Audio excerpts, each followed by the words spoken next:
لا إله إلا الله محمد رسول الله لا إله إلا الله لا إله إلا الله آپ کی شہرت چہار سو پھیل جائے، آپ کے لیے پروٹوکول گاڑیاں ہوں، ہٹو بچوں کے شور ہوں، لیکن اگر یہاں اللہ اس کے رسول کا تعلق نہیں ہے تو رب ذوالجلال کی قسم ایسے مچھلی نہیں تڑپتی جیسے یہ انسان تڑپتا ہے۔ یہ میرے اللہ کا اٹل فیصلہ ہے، جذبات پر اللہ کا قبضہ ہے۔ سب سے زیادہ ڈپریشن کے مریض امریکہ میں ہیں، اور آپ کو عجب بات سناؤں، میں دنیا پھرا ہوں، سوئٹزرلینڈ جیسا خوبصورت ملک میں نے آج تک نہیں دیکھا، اور وہاں قانونی طور پر خودکشی جائز۔ آپ ہاسپٹل جائیں، ڈاکٹر سے کہیں میں مرنا چاہتا ہوں، وہ آپ سے سائن لے گا، ٹیکہ لگا کے آپ کو ختم کر دے گا۔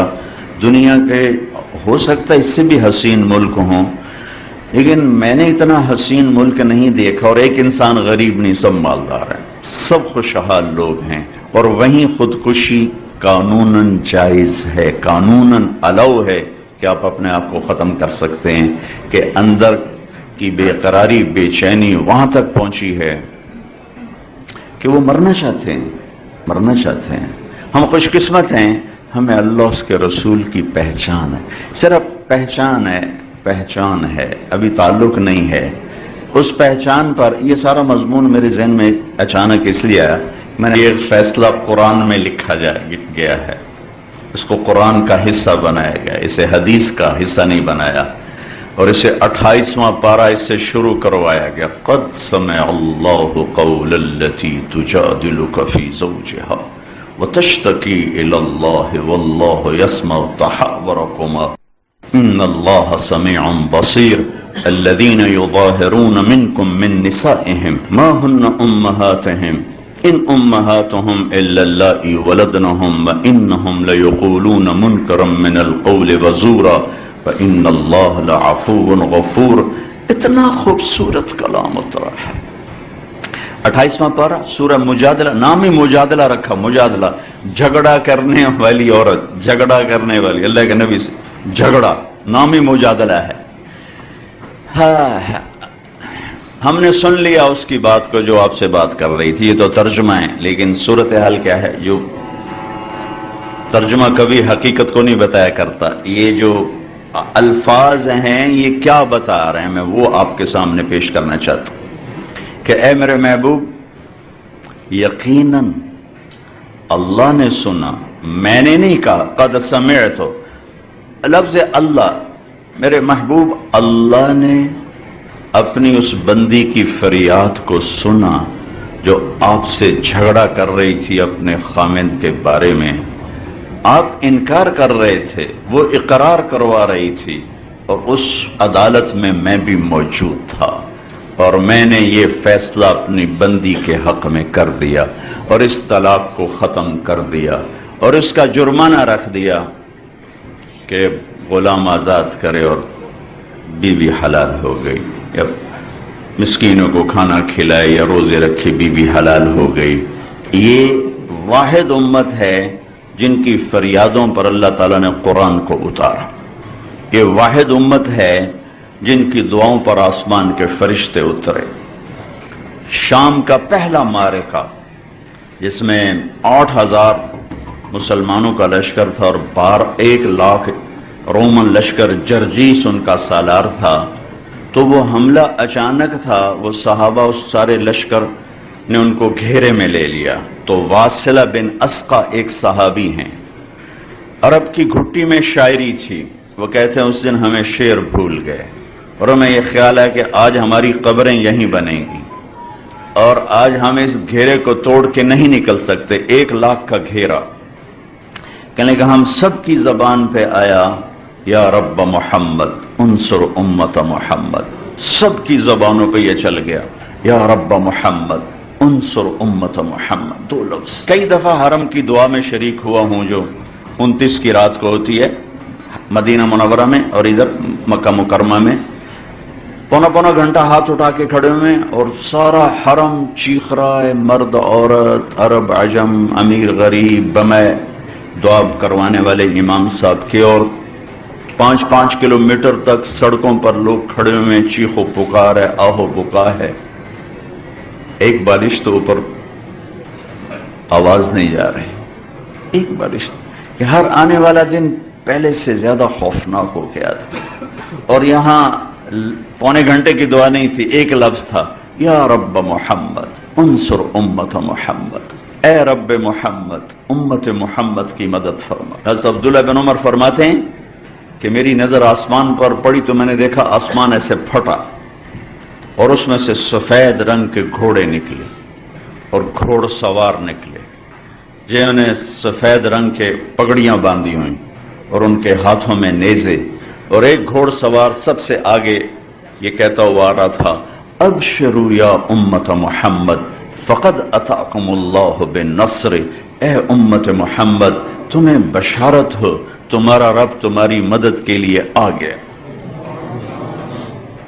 کہتے وہ یوں آئے اور سروں پر آ کر غائب ہوئے. تھوڑی دیر کے بعد رومی بھاگ رہے تھے اور ہم ان کے سر کاٹ رہے تھے. وہ راہ فرار اختیار کر چکے تھے اور ہم ان کا پیچھا کر رہے تھے. اس امت کو اللہ نے بہت خاص بنایا ہے.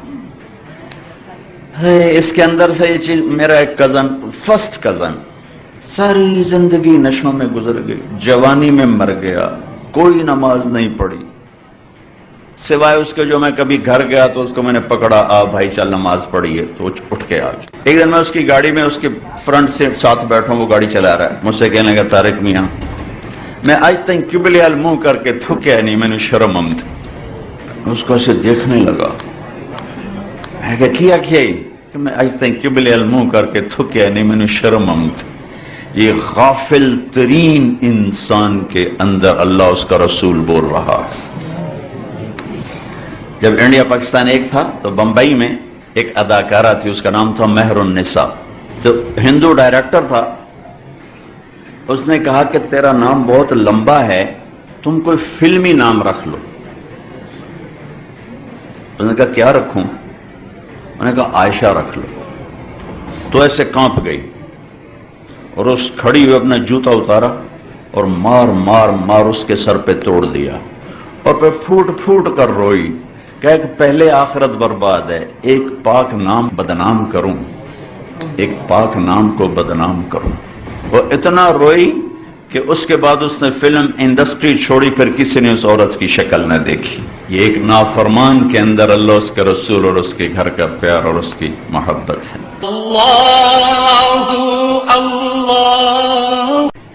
ایک صحابی شراب میں پکڑے جاتے تھے، ان کو کوڑے لگتے تھے، پھر پکڑے جاتے پھر کوڑے لگتے تھے. تو ایک دفعہ ایک صحابی کہنے لگے کتنا یہ بدبخت ہے، ہر چوتھے دن کوڑے کھا رہا ہوتا ہے. اللہ کے نبی نے سن لیا، آپ نے فرمایا اسے برا بھلا مت کہو، میں گواہ ہوں اس کے دل میں اللہ اس کے رسول کی محبت. یہ سب کچھ واقعات مجھے آپ کو دیکھ کے یاد آیا کہ جس گرمی میں، جس مشقت میں آپ سب حضرات کھڑے ہوئے ہیں، یہ سب اللہ اس کے رسول کی محبت میں ہے. ورنہ میں تو کچھ ڈگریاں بانٹنے نہیں آیا، کوئی پیسے بانٹ نہیں آیا. اس کے ساتھ پھر ہمارے نبی کی ہم سے محبت کیسی؟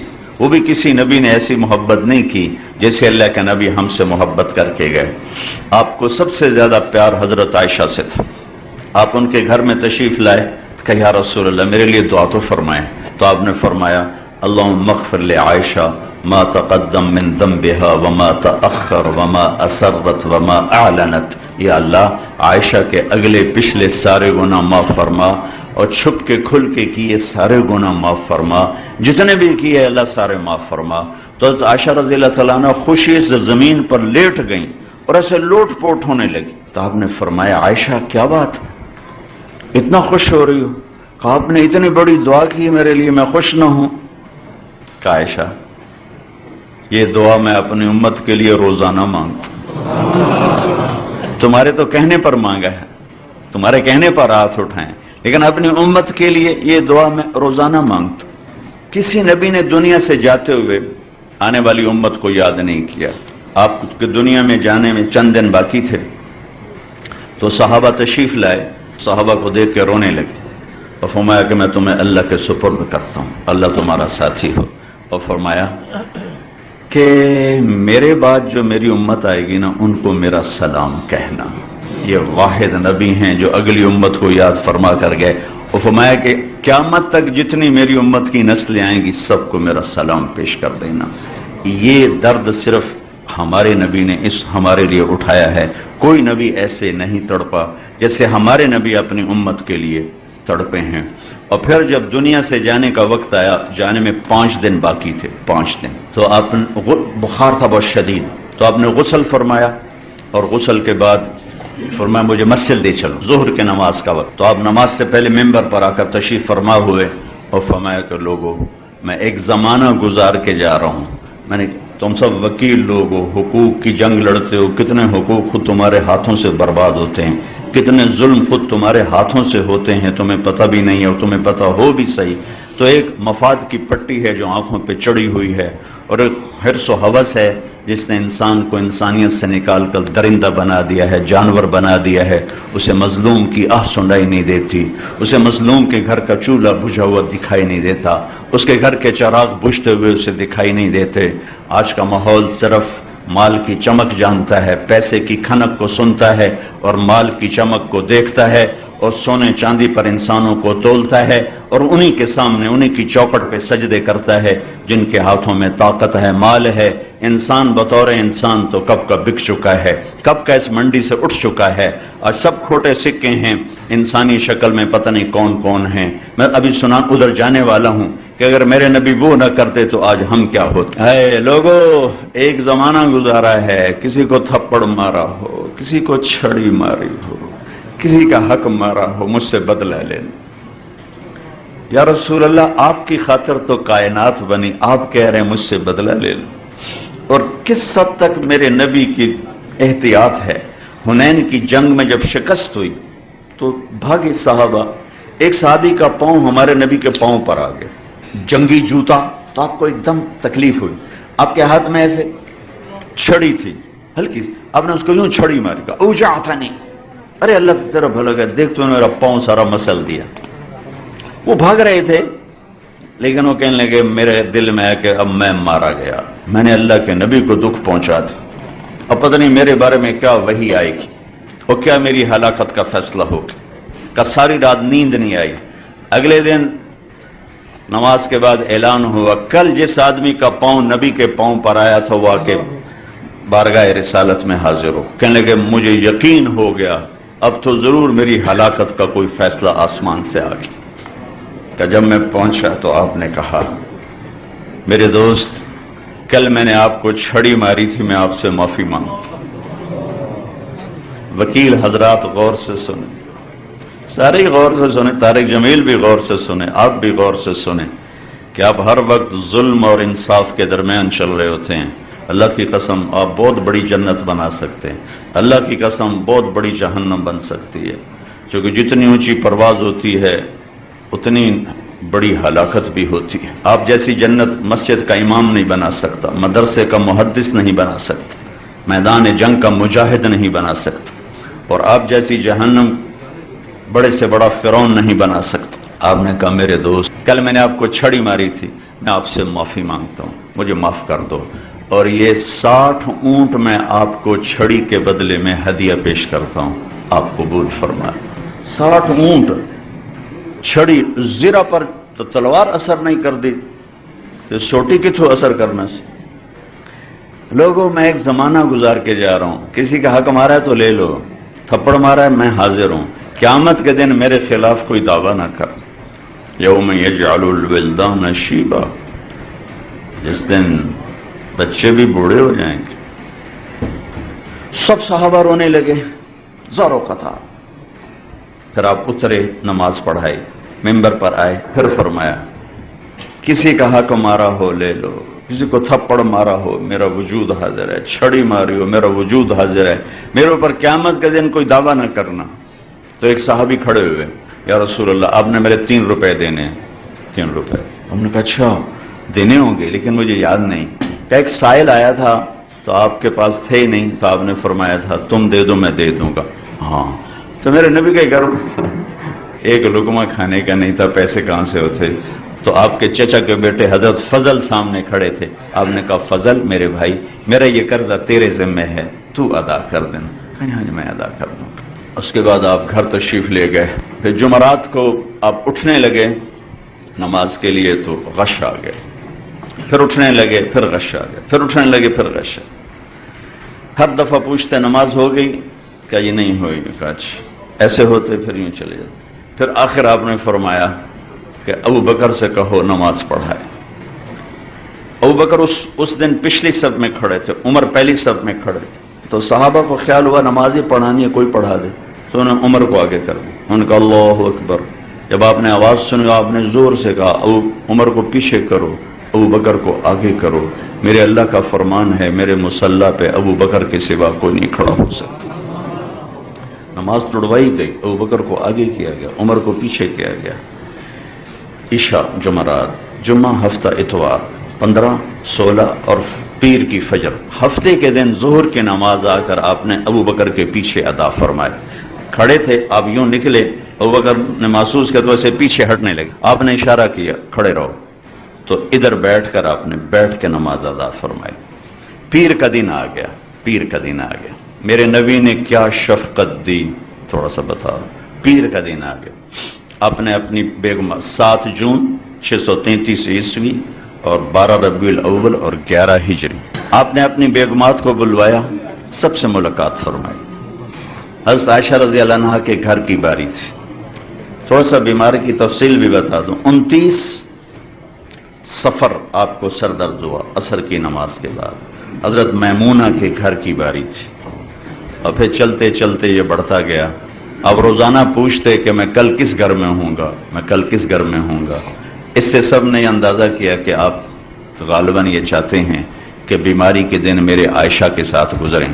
تو ساری بیگمات نے حضرت میمونہ رضی اللہ تعالیٰ عنہ اور یہ سب نے مل کر عرض کی یا رسول اللہ آپ بیماری کے دن عائشہ کے گھر گزار لیں، جب اللہ آپ کو صحت دے دے پھر اپنی ترتیب کو چالو فرما دیں. آپ نے سب کا شکریہ ادا کیا. پیر کے دن آپ حضرت عائشہ کے گھر میں داخل ہوئے اور پیر کے دن آپ اللہ کے پاس چلے گئے. تو اس وقت حضرت عائشہ رضی اللہ عنہ تشریف فرما تھیں ایسے، اور ہمارے نبی پاک صلی اللہ علیہ وسلم یوں نیم دراز تھے. آپ کے سینے پر سر رکھو ایسے تھوڑا نیم دراز تھے. ساری بیگمات کو بلا کے اطمینان سے رخصت کی. پھر بیٹی فاطمہ کو بلایا اور ان کے کان میں کہا میں آج جا رہا ہوں. تو وہ رونے لگیں. رو نہیں، سب سے پہلی ملاقات تیری ہوگی مجھ سے. 6 ماہ بعد ان کا بھی انتقال ہو. پھر آپ نے علی کو بلایا، ان کو سر اپنی گود میں رکھا، ان کے سر پر کمر پر ہاتھ پھیرتے رہے، کچھ دعا دیتے رہے. بڑبڑانا تھا، یعنی خاموش آواز تھی، اس لیے پتہ نہیں کیا کہا، لیکن دعا دیتے رہے. ان کو رخصت، اس لیے سب کچھ اطمینان سے ہو رہا ہے، سکون سے ہو رہا ہے. سب سے آخر میں اپنے بچوں کو بلایا، حسن اور حسین. جو ہی ان کو یہاں لیا ساتھ ہی بند ٹوٹ گیا. ٹپ ٹپ ٹپ ٹپ ٹپ ٹپ ٹپ. چونکہ آپ فرمایا کرتے تھے یہ میری آنکھوں کی ٹھنڈک، یہ میری جنت کی ٹہنیاں ہیں، یہ میرے جنت کے پھول ہیں، یہ میرے دل کا سکون ہے. آپ فرماتے تھے اللہ میں ان سے پیار کرتا ہوں، تو بھی ان سے پیار کر. اور فرماتے تھے یا اللہ جو ان سے پیار کریں تو ان سے بھی پیار کر. ایک خطرناک بات بھی فرمائے، یا اللہ جو ان سے بغض رکھیں ان سے بغض رکھ. باقی خوشخبری ہیں، جو ان سے پیار کریں ان سے پیار کر، اور تو بھی ان سے پیار کر، میں بھی ان سے پیار کرتا ہوں. کیونکہ ان کے انتہا درجے کی محبت کی تھی. آپ کو پتہ ہے جمعے کا خطبہ، مستورات تو جمعہ نہیں پڑھتی ہیں، آپ تو جمعہ پڑھتے ہیں. جمعہ کا خطبہ واجب ہوتا ہے. امام جو جمعے کی تقریر کر رہا ہے یہ واجب ہے، سننے والوں پر بھی واجب ہے. آپ جمعے کی تقریر فرما رہے ہیں، ایسے مسجد کھچا کھچ بھری ہوئی ہے اور مسجد کا ہال لمبائی میں اس سے بڑا تھا آپ کے اس بار روم سے. ایک دم حسن حسین کھیلتے کھیلتے دروازے پر آ گئے، لڑکھڑا رہے چھوٹے چھوٹے. تو آپ یوں کہتے میں تو جمعے کا خطبہ دے رہا ہوں، اب بھائی عبد الرحمان یا عبداللہ یا جو بھی بیٹھے بھائی یہ میرے بچوں کو اٹھا کے لاؤ میرے پاس. یہی کرنا تھا، ہم بھی اتنا ہی کریں گے. لیکن آپ نے کیا کیا، جمعے کا خطبہ چھوڑ دیا اور ایک دم نیچے اترے تیزی سے. صحابہ نے جلدی سے راستہ بنایا. اب پیچھے مڑ کے تو ہر ایک نے دیکھا نہیں، لیکن یہ سارے پریشان ہو گئے کہ کیا مسئلہ ہے، اب کدھر جا رہے ہیں؟ اب تیر کی طرح نکلے اور دونوں بچوں کو اٹھایا اور آ کر سامنے زمین پہ نہیں بٹھایا، اپنی کرسی اپنے ممبر پر بٹھایا اور پھر بیان شروع فرمایا۔ حضرت ابو ہریرہ فرماتے ہیں میرے کانوں نے سنا، میری آنکھوں نے دیکھا، آپ نے حسین کو یوں ہاتھوں سے پکڑا اور اپنے پاؤں پہ کھڑا کیا، دونوں پاؤں پہ، اور ایسے جھولا جھولایا، جھولا ہم نے جھولا، یہ میں جھولا جھولاتے، اور کہا بھائی ہاں بھائی بیٹا پہاڑ پہ چڑھو، پہاڑ پہ اپنے اوپر، پہاڑ پہ چڑھو، پہاڑ پہ چڑھو، اپنی پنڈلیوں پہ چڑھایا، پھر گھٹنوں پہ، پھر رانوں پہ، پھر پیٹ پر، پھر ایسے ہو گئے، ایسے ہو گئے، یہاں تک لائے اور یوں کر کے منہ آگے کرو، تو انہوں نے منہ آگے کیا تو ان کو ہونٹوں کو ایسا بوسہ دے کر کہا اے اللہ میں اس سے پیار کرتا ہوں، تو بھی اس سے پیار کر۔ یہ امتحان کی جگہ ہے، جنت نہیں ہے، یہاں ایسوں کے سر کاٹ دیے گئے اور یزید جیسے تخت پہ بیٹھے ہوئے نظر آئے۔ یہ کٹا ہوا سر جب ابن زیاد کے سامنے پڑا ہوا تھا تو ابن زیاد نے ایسے چھڑی منہ پہ ماری، ایسے یہاں ماری، یہاں، تو حضرت انس کھڑے ہو گئے، آنکھوں میں آنسو، کہ ظالم یہ چھڑی ہٹا، میں نے ان ہونٹوں پہ نبی کے ہونٹوں کو لگتے اے زمین آسمان کے اللہ نے ہمیں دیا تھا، ہماری ماؤں نے ہمیں یا اللہ سکھایا تھا لا الہ الا اللہ محمد رسول اللہ۔ اے میرے مالک، عمر جہاں تک پہنچی ہے تیری توفیق سے اس کلمے کے ساتھ پہنچی ہے، میرے مالک جب جانے کا وقت ہوتا ہے تو زبان پہ تیرے سوا کوئی نہیں جو یہ کلمہ حق ادا کروا سکے، اے مالک جب قبر بھی گود میں جانے کا وقت آئے تو اس کلمے کی گواہی دے کر ہمیں دنیا سے جانے والا بنا، ہم لوگوں کو گواہ بنا کے جا رہے ہوں، اور یا اللہ وہ دن تیری ملاقات کا ہماری زندگی کا سب سے بہترین دن بنا دے، میرے مالک ہماری زندگی کا آخری عمل سب سے بہترین عمل بنا دے، سب سے بہترین وقت بنا دے، تو ہم سے مل کر خوش ہو، ہم تجھے مل کر خوش ہوں، اے مولا جیسے تیرے حبیب نے طلحہ بن برا کے بارے میں فرمایا تھا، مولا جب طلحہ تجھے ملے تو اسے دیکھ کے مسکرائے اور یہ تجھے دیکھ کے مسکرائے، اے رب کریم جب ہمارے تیری بارگاہ میں پیش آنے کا وقت آئے تو تو ہمیں دیکھ کے مسکرائے، ہم تجھے دیکھ کے مسکرائیں، ہمارے پاس ہے تو کچھ نہیں، خالی جھولی ہے یا اللہ، لیکن تو ہی تو ایک واحد دربار ہے جہاں خالی جھولی والوں کو بھی کام بن جاتے ہیں، تو ہی تو ایک واحد شہنشاہ ہے میرے مالک، جہاں جتنا زیادہ مانگے تو خوش ہوتا ہے، یا اللہ تو بھی عجیب شہنشاہ ہے، دنیا کے بادشاہوں سے مانگے وہ ناراض ہو جاتے ہیں، دروازے بند کر لیتے ہیں، تو وہ شہنشاہ ہے کہ تجھ سے مانگیں تو خوش ہو جاتا ہے، راضی ہو جاتا ہے، نہ مانگیں تو ناراض ہو جاتا ہے، یا اللہ یہ سارے فقیر نہیں تیری در پر بیٹھ کے ہاتھ پھیلائے ہوئے ہیں، ہمیں دیکھ کے خوش ہو جائے یا اللہ، ہمیں دیکھ کے راضی ہو جائے یا اللہ، ہمیں ایک محبت کی نظر دے دے، میرے پورے دیش پر ایک محبت کی نظر ڈال دے یا اللہ، یہ آپس میں لڑ لڑ کے فنا ہو رہے ہیں، ہم غیروں کا گلہ کیا کریں، روز خون بہ رہا ہے، کوئی ہمیں یہودی نہیں آ کے مار رہے، کوئی عیسائی نہیں آ کے مار رہے، کوئی ہندو نہیں آ کے مار رہے، یہ اپنوں کے ہاتھوں میں خنجر ہیں جو اپنوں کے سینوں میں اتر رہے ہیں، ہم بے بس، ہماری حکومتیں بے بس، ہماری پولیس بے بس، وہ بھی تو یا اللہ انسان ہیں، کہاں تک کریں، تو کر سکتا ہے یا اللہ، تیرے ہاتھ میں قدرت اور طاقت ہے میرے مالک، تو ہے جو تھکنے سے پاک ہے، جو سونے سے پاک ہے، ہماری تو پولیس بھی سوتی ہے، ہمارے وکیل سوتے ہیں، ہمارے جج سوتے ہیں، ہماری فوج سوتی ہے، ہمارے حکمران سوتے ہیں، ہم سوتے ہیں، ہم عاجز ہیں، ہم عاجز ہیں، ہم کمزور ہیں، تو میرے مالک نیند سے پاک ہے، اونگ سے پاک ہے، تھکن سے پاک ہے، میرا ملک ایسے درندوں سے بھرا پڑا ہے، 10 روپے کے پیچھے سینہ چھلنی کر دیتے ہیں، ایک موبائل کے پیچھے سینہ چھلنی کر دیتے ہیں، معصوم بچوں کو یتیم کر دیتے ہیں،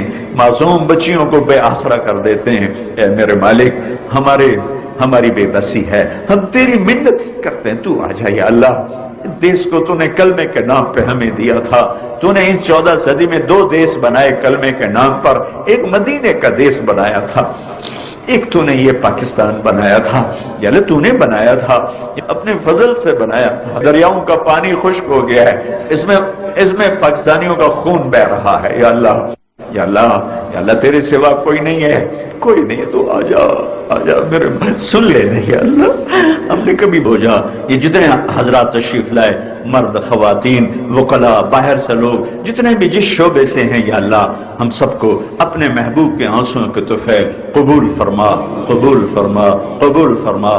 ربنا آتنا فی الدنیا حسنہ وفی الآخرۃ حسنۃ وقنا عذاب النار، وصلی اللہ تعالی النبی الکریم، آمین برحمتک یا رحمت۔